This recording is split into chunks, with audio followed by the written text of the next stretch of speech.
Hello guys, I'm here and I'd love to give my review on Captain Marvel.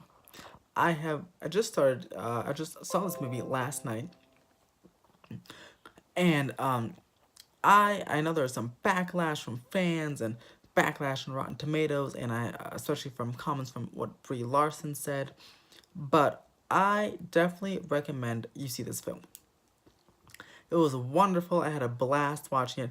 The second half is definitely better than the first half in my opinion, but it all connects together very, very well. Um, the Brie Larson was great. Samuel Jackson, they didn't. First of all, credit the editors, production, everyone who worked on CGI for Samuel L. Jackson's face.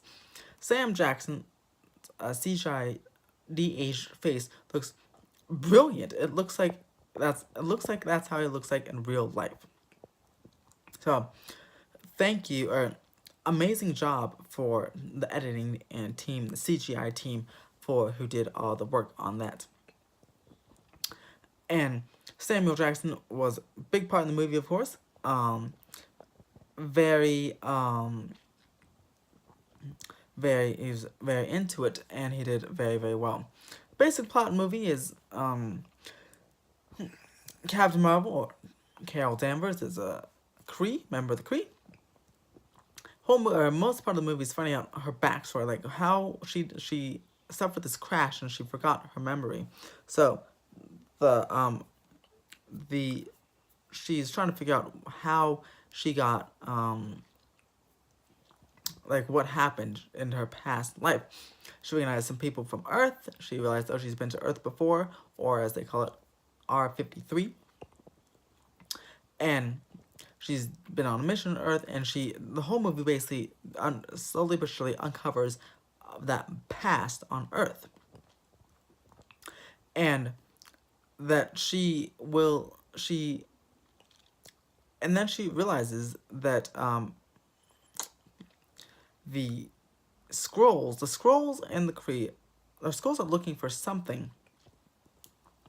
The core, they call it the core, on this ship, and the ship that actually happened when she crashed, when it was on the ship that Brie Larson or Captain Marvel crashed with her commander,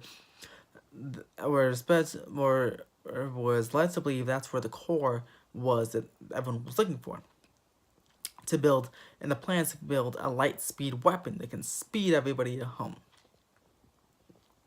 So the plans are and that's the same crash where she became unconscious and lost her memory, and that is that. In the whole movie, basically, at first it's very cool through all the '90s references. She lands in a blockbuster. My City of Los Angeles is in there as well, with a nice odd nod to the 1990s Metro, as the Blue Line is in there.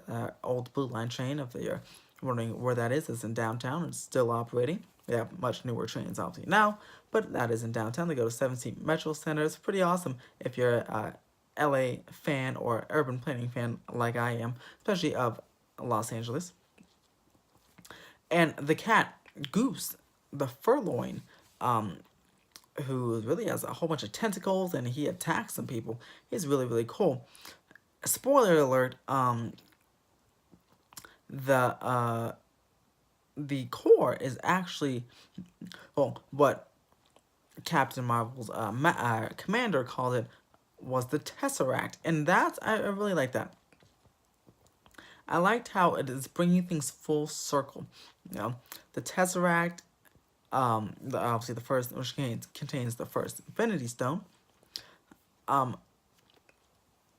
that's the whole thing. They're trying to stop the Tesseract from stopping the Kree from getting the Tesseract. It turns out the Kree are the bad guys in this, as the Skrulls are just trying to go home.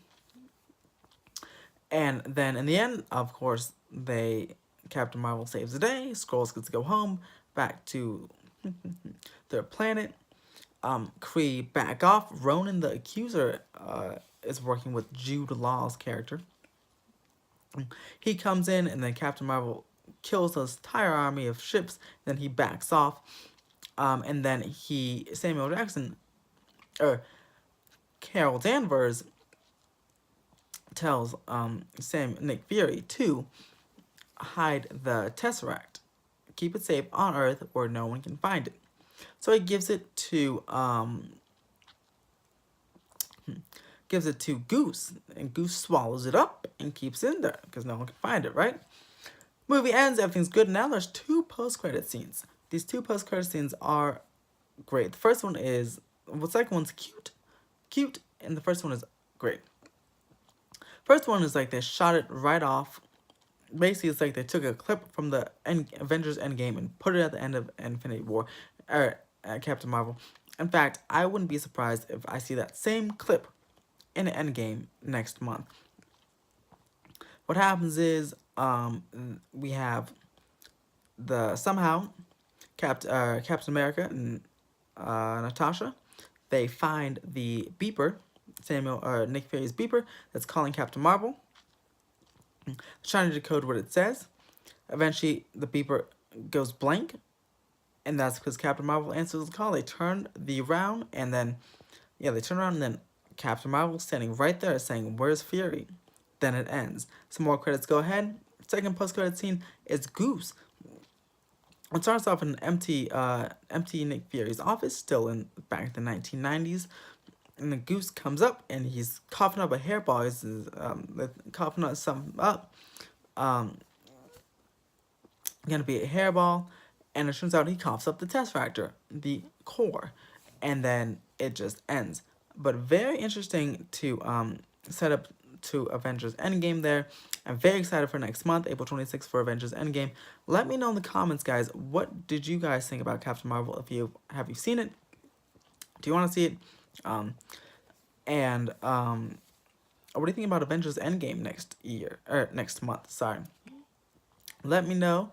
I cannot wait to see it. I had a blast. I give it an 8 out of 10. And that is exactly, I highly encourage all of you to see it. Plus, there was some great nods, some 90s music in there. Alright, guys, have a great weekend. I'll look to have a construction update from Universal or Disney in the next week. I did a Twitter poll, and you guys wanted a construction update from Disney rather than Universal, so I'll look to try to head down to Anaheim next week and get that for you. Have a great weekend, guys. It's finally being nice and dry in Southern California, at least for Saturday, so enjoy that, and have a great weekend.